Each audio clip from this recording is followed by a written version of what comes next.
Good evening and welcome to Transition Talks Tuesdays. My name's Tim Markle. I'm director of the Southern Regional Center for Children and Youth with Special Healthcare Needs. We are excited to present this series of Transition Talks Tuesdays with partnership with Vernon County Community Arm Transition and the Crawford County Community Arm Transition. We love our CCOTs across South and Southwest Wisconsin, and we're really excited tonight that we have representatives from the Division of Vocational Rehabilitation, and they're going to talk to us about, also known as DVR. So we're going to talk about DVR and transition services. Excited that we'll start with Amy Grotzke is here tonight. Amy, you want to go ahead and take it away?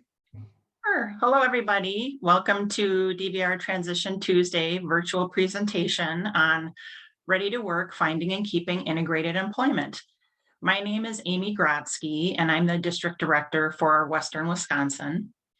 Lori Mohring is our counselor for Vernon County, who's also here with me today, and she will introduce herself during her portion of the presentation. This is the first time we provided this type of presentation virtually, and I'm really excited to present to you. And once you see it, get your feedback on this format. Next slide, please. So DVR is part of the Department of Workforce Development, or also called DWD. DWD has 7 divisions under it, including DVR, as well as the Division of Employment and Training, also known as DET, which oversees our local job centers. DVR's mission is to assist individuals with disabilities in obtaining, maintaining, or improving employment. Oh, and I guess I just want to also say that I'm going to be reading a lot of the slides today for as well as embellishing for those people who may be viewing this on small phones and maybe can't see the slide presentation very well, or for anybody who has a visual disability. So that way you can hear the slides as well as if you can't see them. All right, next slide, please. All right, so there are 11 WDAs, also called workforce development areas within DVR, and our WDA is WDA 9. And I don't know if you can see my pointer. There's a, I don't know.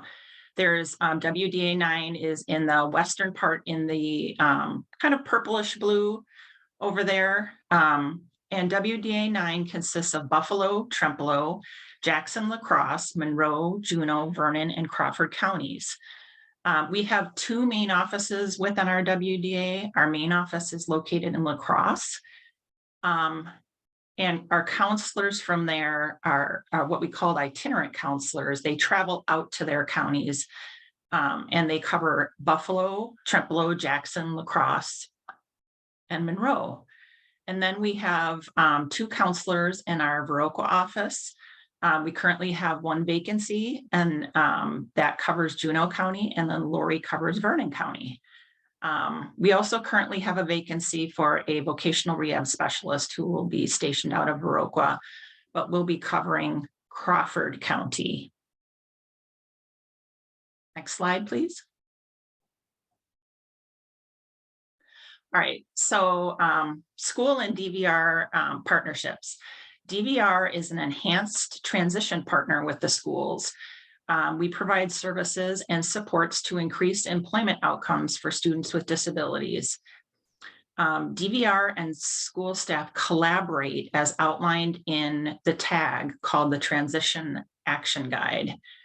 Schools and DVR will ensure opportunities for students with disabilities to work towards integrated and competitive employment outcomes through what we call PREETs, pre-employment transition services. And what we try to do is kind of dovetail the IEP with what we call our plan for employment. And Lori's going to go into that a little bit more later in her presentation. Next slide, please.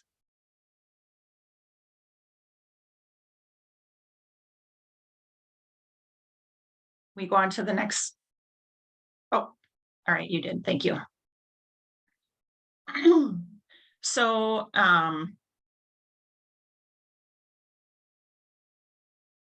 what we, for some of the services that we provide to students, we call them pre-employment transition services, or PREETs.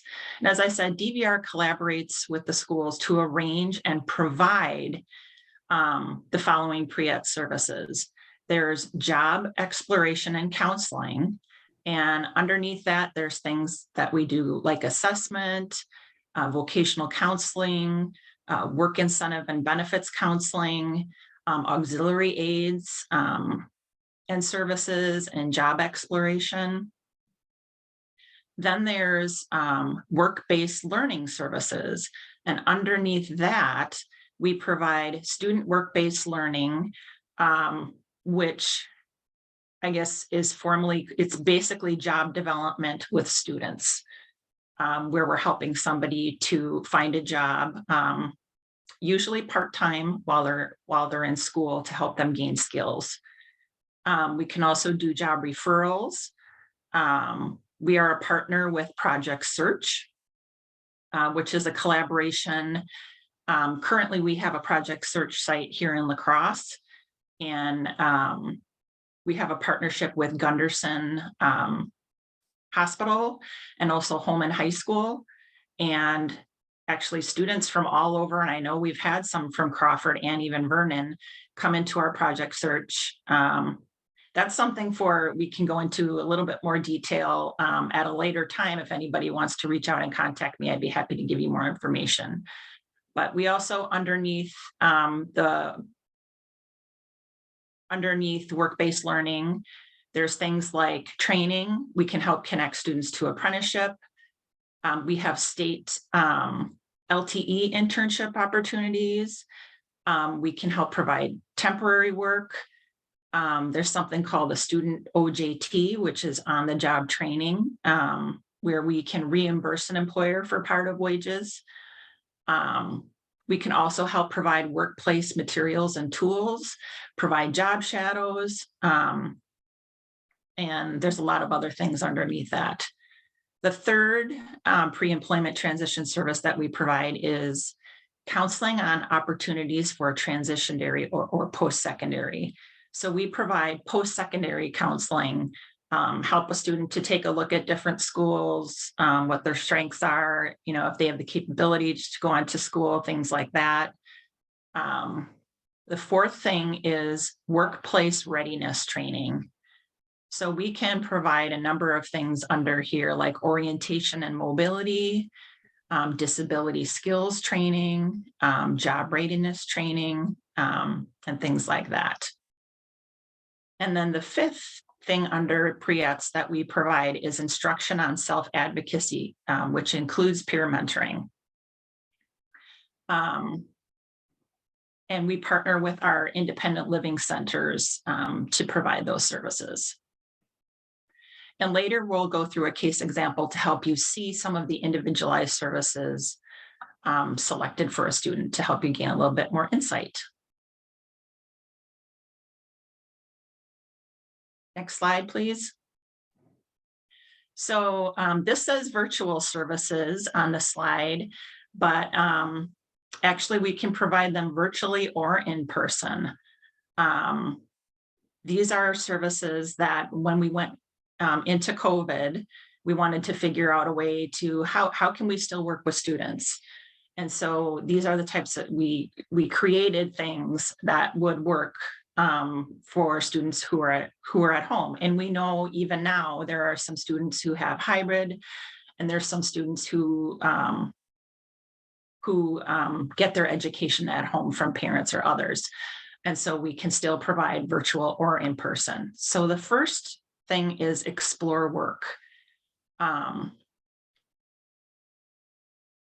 Explore Work is a web-based learning program that covers topics critical to this, a successful career outcome.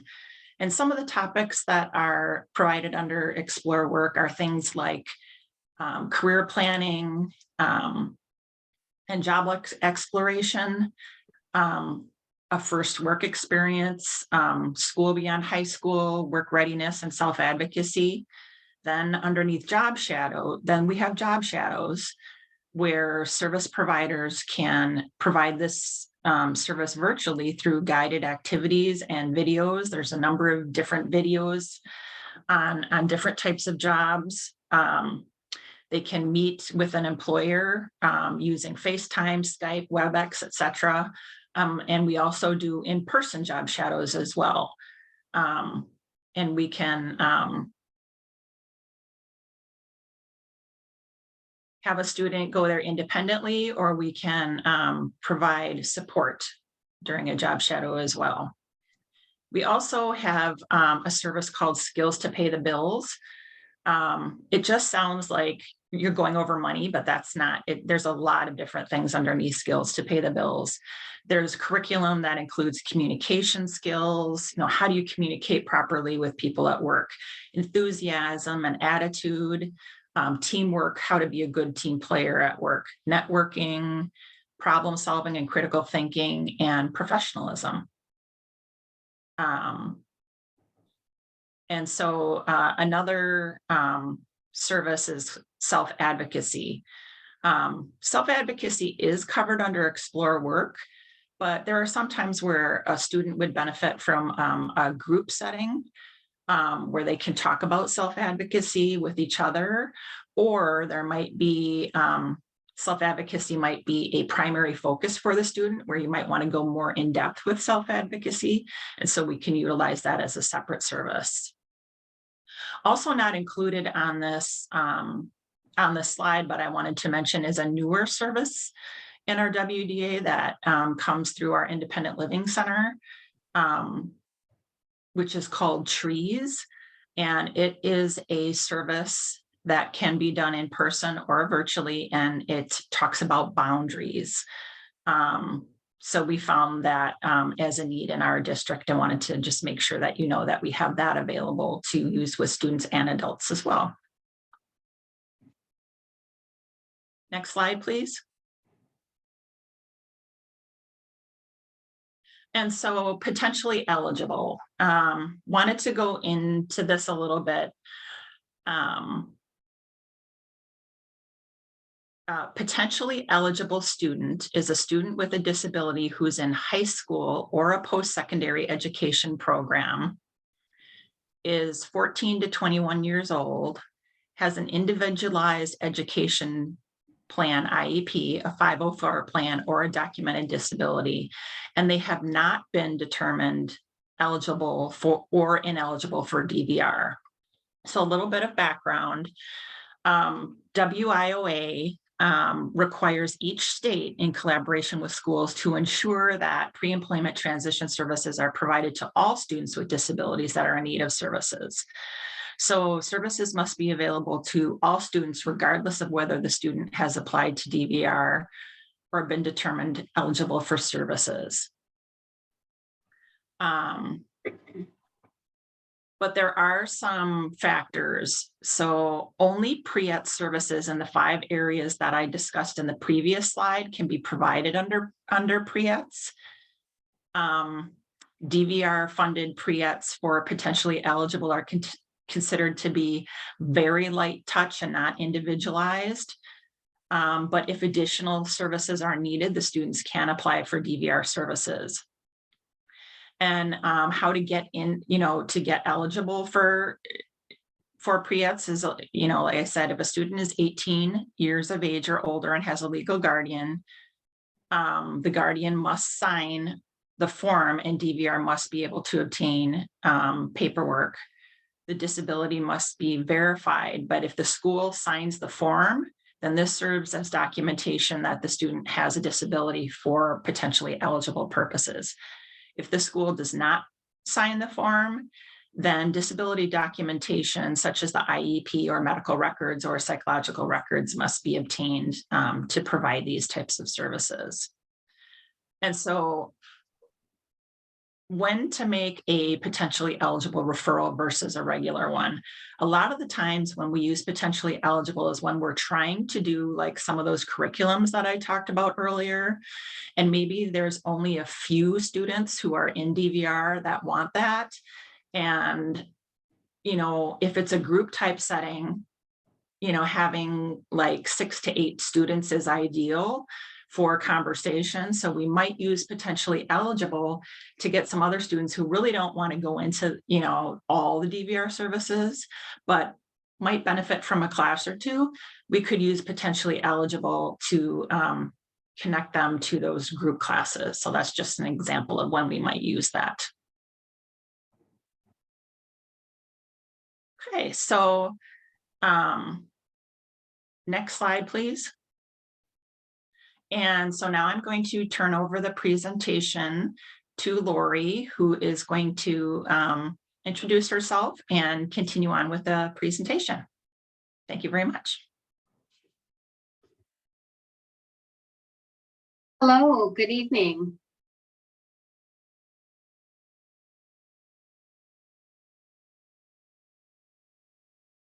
I don't know if anybody can see me at this point. Hello, good evening. My name is Lori Mohring, and I am a DVR counselor for Vernon County. I am also providing coverage to Crawford County and a few consumers in Juneau County. I started my role last summer, but prior to becoming a DVR counselor, I have done a lot of vocational counseling at a technical college, as well as providing mental health counseling and working with CCS programs and CSP programs. The next thing we're going to talk about this evening is the DVR process. So we have a referral and application process. So high school students with a disability should apply to DVR at least 2 years before completing high school. For those that are under 18 or those who are 18 who are not their own guardian, the individual's legal guardian must sign all documents. Referral to apply can be done online, by mail, or in person. DVR staff will contact the student or guardian to complete a phone orientation and obtain verbal agreement to move forward with the process. If a student is 18 or older and has a legal guardian, we must receive a copy of the guardianship paperwork prior to accepting the application. We will mail release of information for school records for the student guardian to sign and return.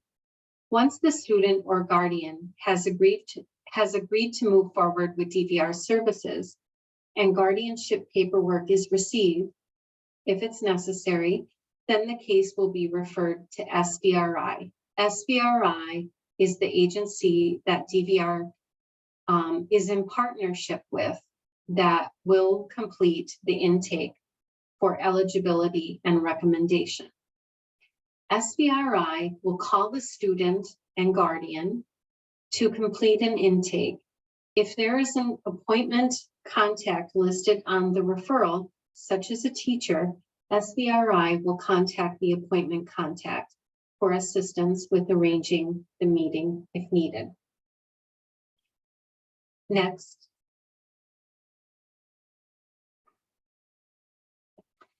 So, who is eligible for DVR?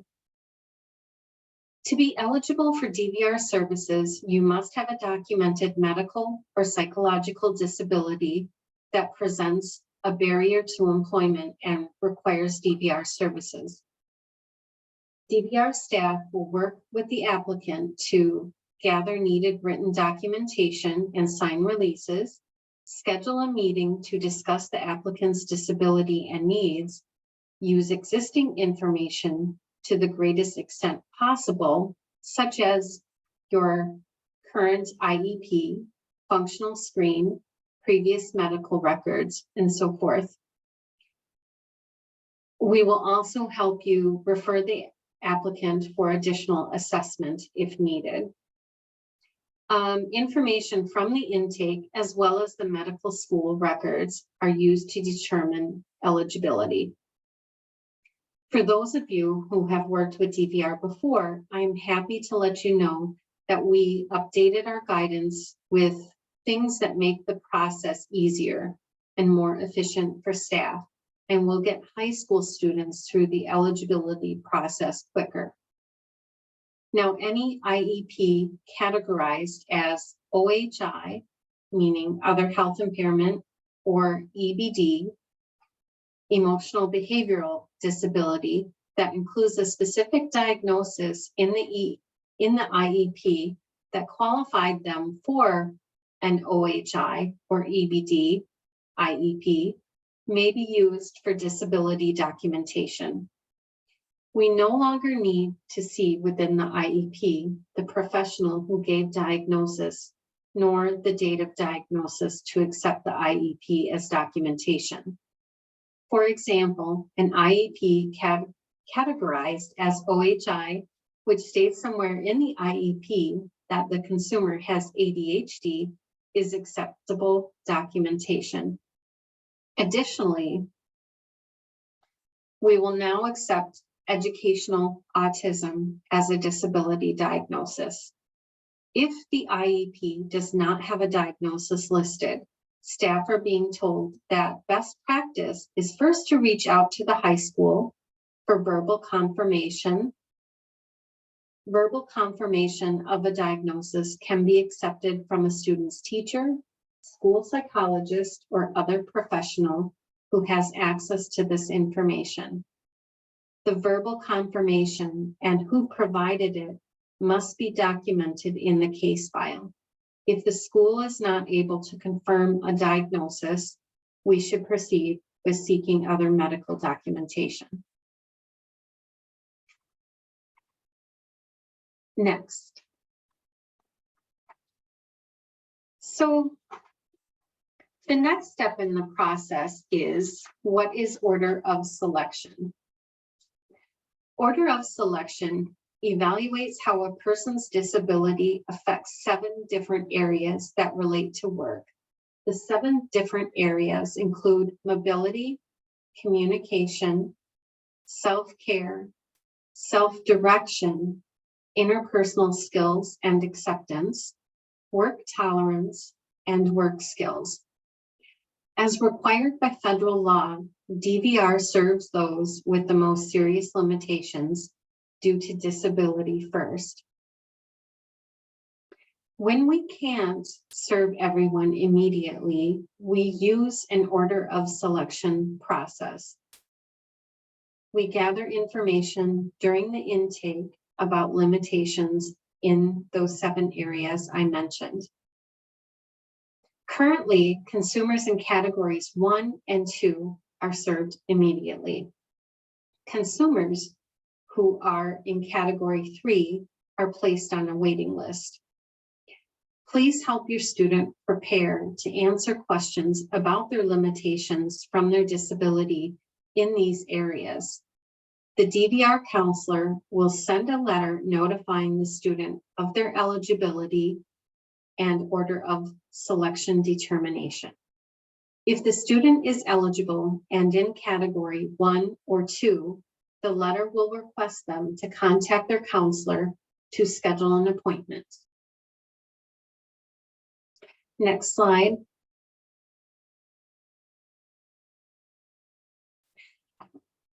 So what is an IEP?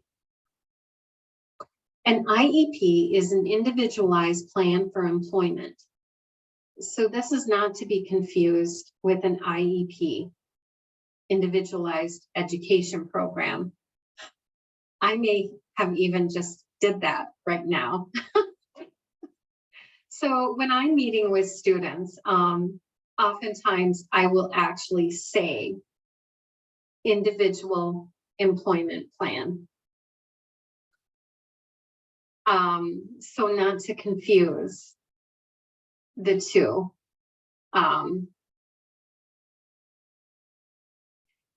Okay, so not to confuse the two.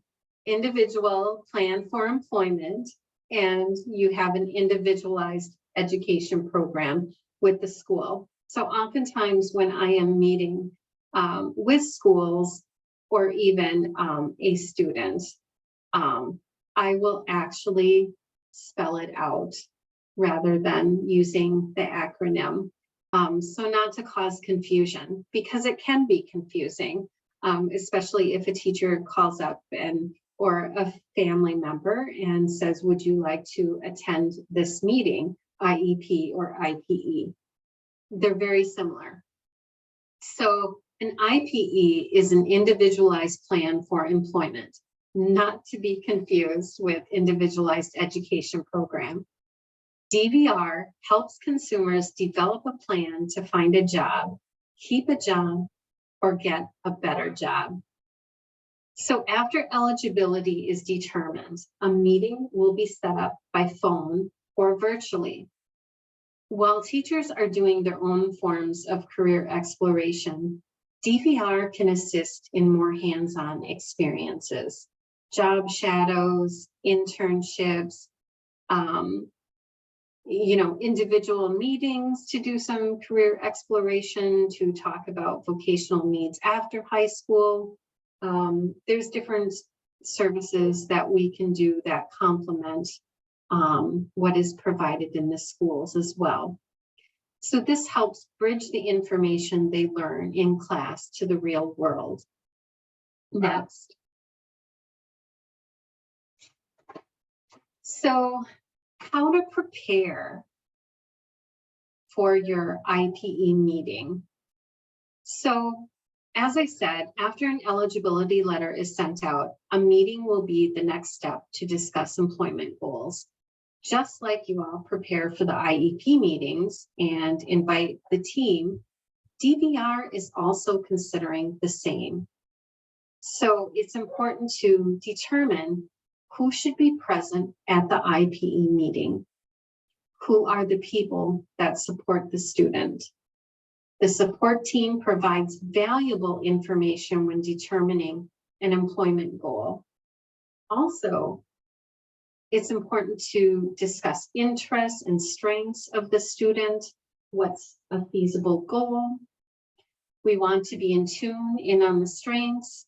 We want to tune in on the strengths to ensure successful and continued motivation for the student to keep the job that they're seeking. What does transportation look like? Does the student have a driver's license? Do they have an available car? Do they have insurance? What does the school provide? Also, consider job opportunities in the student area. Who is hiring? What's close if transportation is a concern? Next.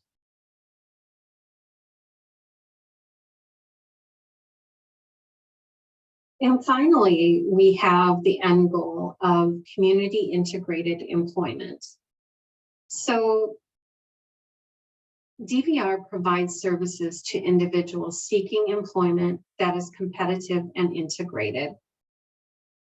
And employment could be full-time or part-time, earning minimum wage or higher. It could offer wages and benefits similar to those earned by individuals without disabilities performing the same work. It provides equal access to advancement opportunities for individuals with and without disabilities. The employee with a disability interacts with both people with and without disabilities to the same extent as employees without disabilities. Next. And finally, when we have somebody placed in community integrated employment, we also talk about successful closure. So once an individual has maintained employment for a minimum of 90 days, DVR will close the file successfully. For students, this can differ. Usually when I meet with students, I talk about short-term goals and long-term goals. We do have students that have both. So a student in high school may find employment, but that doesn't mean DVR would close out services. They may also have a long-range goal of planning on doing some training after high school, which DVR would continue to work with them beyond high school on their next goal. So, example, a junior in high school obtains employment. DVR will continue to follow along with the student. If after graduation, the student plans on keeping the job for the long term, their DVR file would close as they can then reach their job goal and maintain their job successfully. And also, if a consumer is actually closed out of DVR services, they can reapply for services at any time.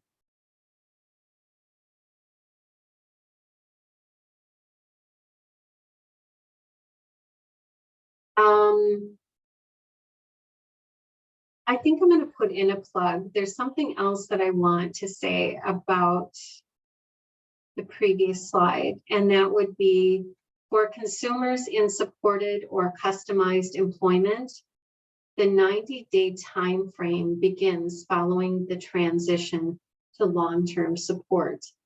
So sometimes when there is a student that turns 18 and they are utilizing long-term support services, we would then, at that 90-day time frame, we would transition services to long-term support.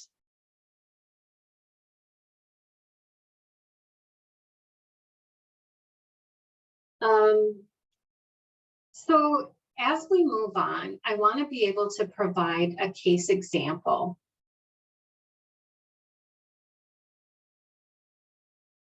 Next slide.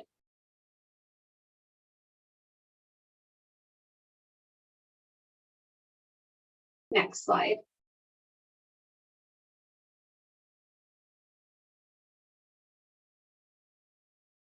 Okay. So I want to touch a little bit on DVR training grants. A DVR training grant. I touched base on some students have short-term goals and long-term goals. For our students who want to continue on into training programs after high school, we have a tool used to calculate funds for DVR students attending a Wisconsin financial aid eligible program. Funds are calculated individually for each student with information from the school financial aid office. It takes into account the financial aid eligibility and award made to each student using information from the free application for federal aid, FAFSA. A form is completed by DVR and financial aid offices from Wisconsin-based public and private schools.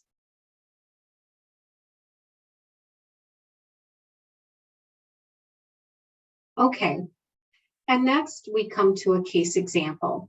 So this case example, just to give you a little bit of consumer background information, a student applied for services during their sophomore year of high school.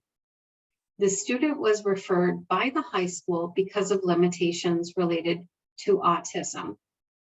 They expressed interest in working in a retail setting. So the next slides will show you examples of an IPE. Okay.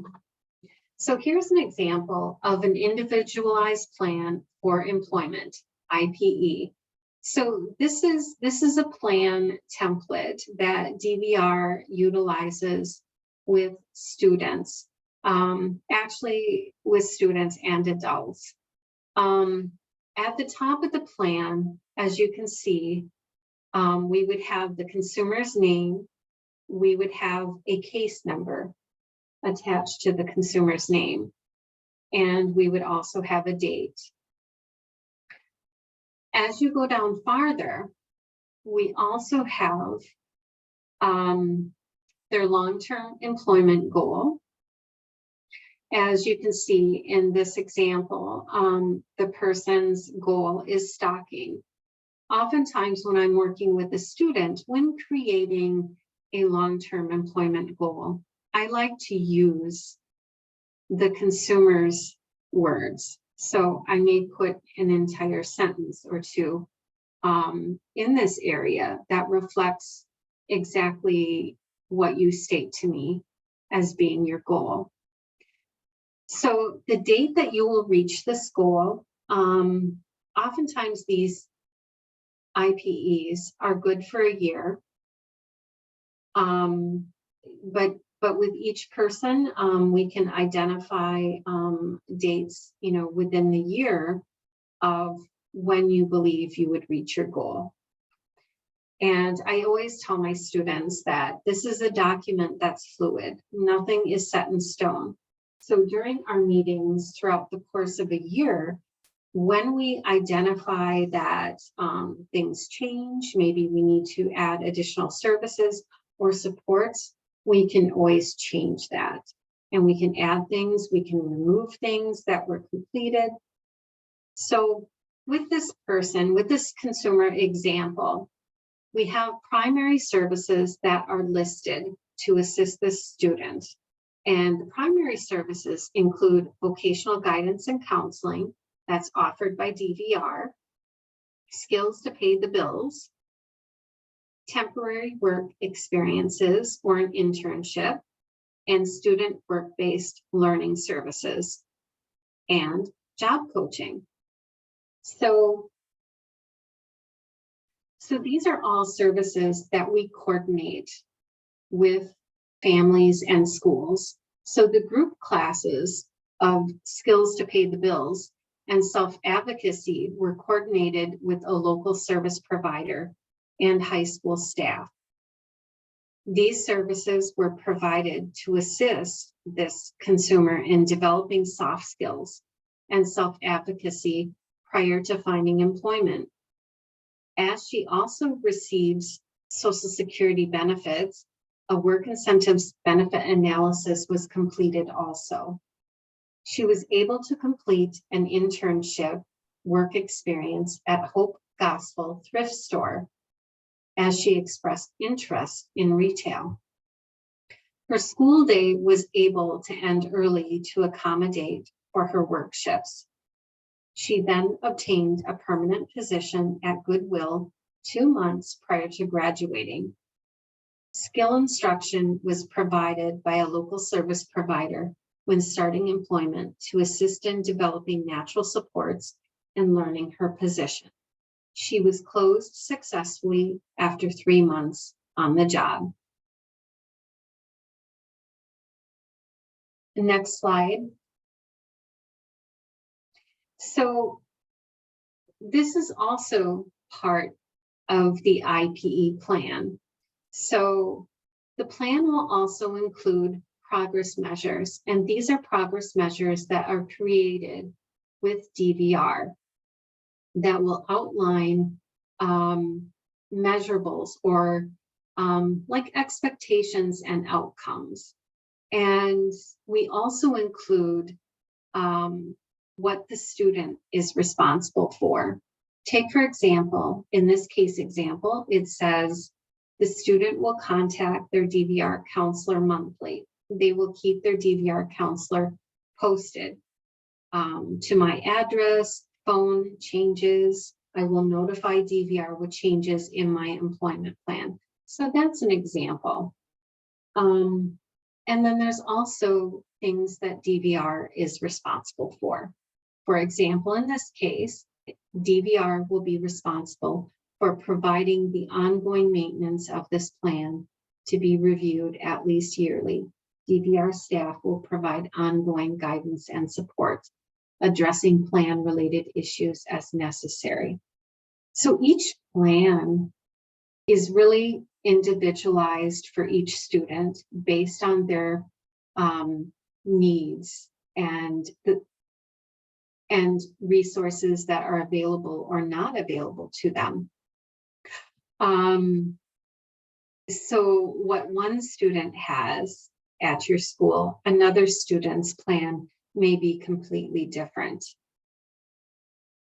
We also provide students with choices. So they are informed about all the resources and supports that are available to them. Next slide.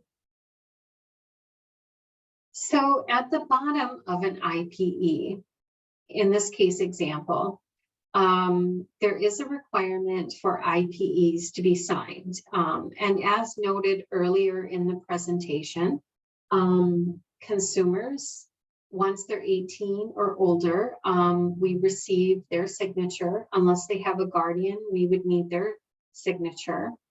Otherwise, if there's a student that is under the age of 18, it would be their parent or guardian that would need to sign. And then the counselor signs and dates the document. But most importantly, before they sign, we review this information with them. That, you know, it's important for them to sign off that they've been offered the choice to develop their own plan. They've been offered assistance in creating their employment plan. They've been given choices to assist in creating their employment plan, and they've received a copy of their individual rights.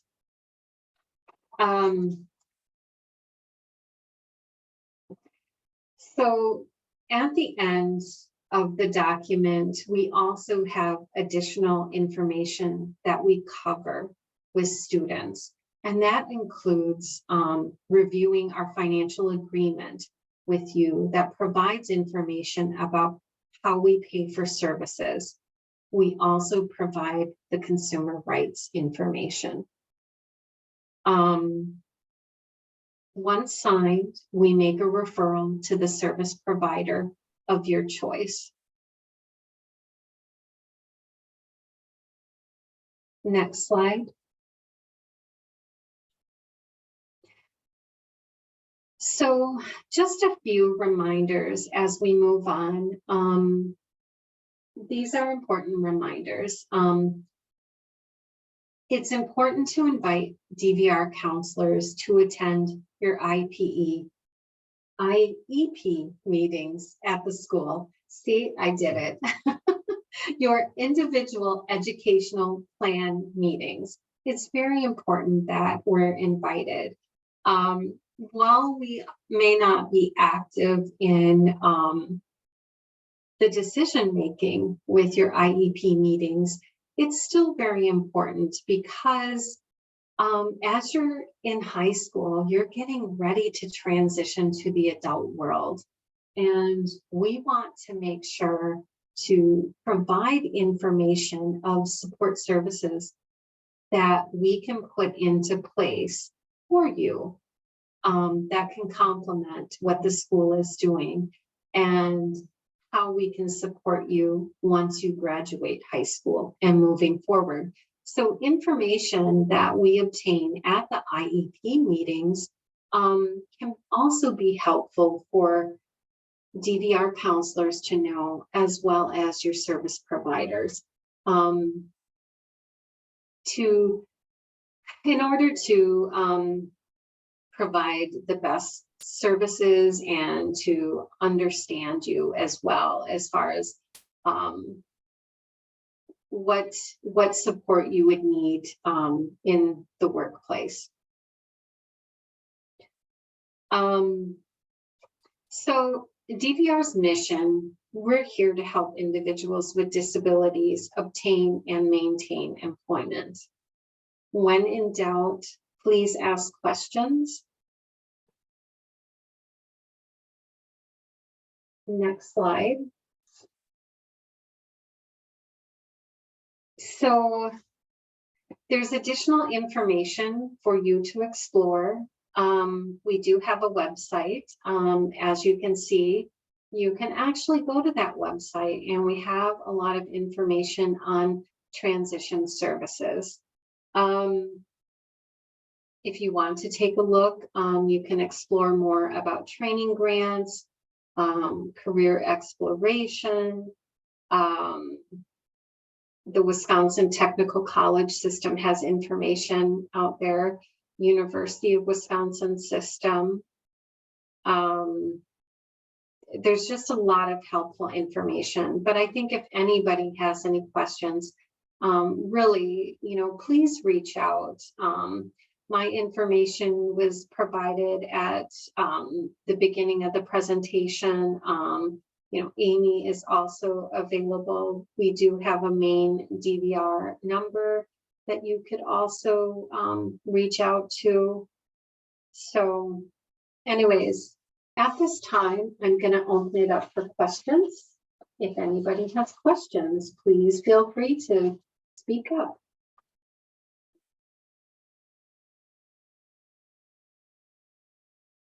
This is Tim, and I just want to thank you guys. I don't think I've ever really walked through an example of the IPE.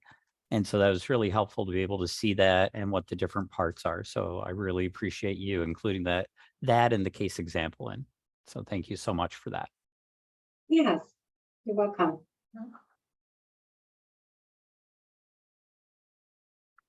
And, we had heard that there, tonight, there were a lot of high winds and maybe some people, couldn't join. So if you have questions, please reach out to us, Tim, if you want to advance on to the next slide. Our contact information is on there. Yeah, so you can see Lori and my contact information. And we'd be happy to answer questions at any time. Was there anything additional you wanted to add, Lori? No, I don't have anything else. We have a Crawford County Career Fair coming up on Thursday, and DVR representatives will be there, and other people from, the Department of Workforce Development. So, if there's anybody in Crawford County that wants to attend that, please feel free to show up, and we will have people on hand that can ask questions, and we can meet in person too. So Nice. Well, thank you both so very much. And I will make sure that I add your contact information to the resource sheet. Hopefully within this week, I will have the recording ready to go and the resource sheet, and we'll get that sent out to everybody who is registered to attend. So thank you both so much for doing this tonight, and hopefully you can shelter wherever and the store may go elsewhere. We can hope. okay. Thank you, Tim. Thank you.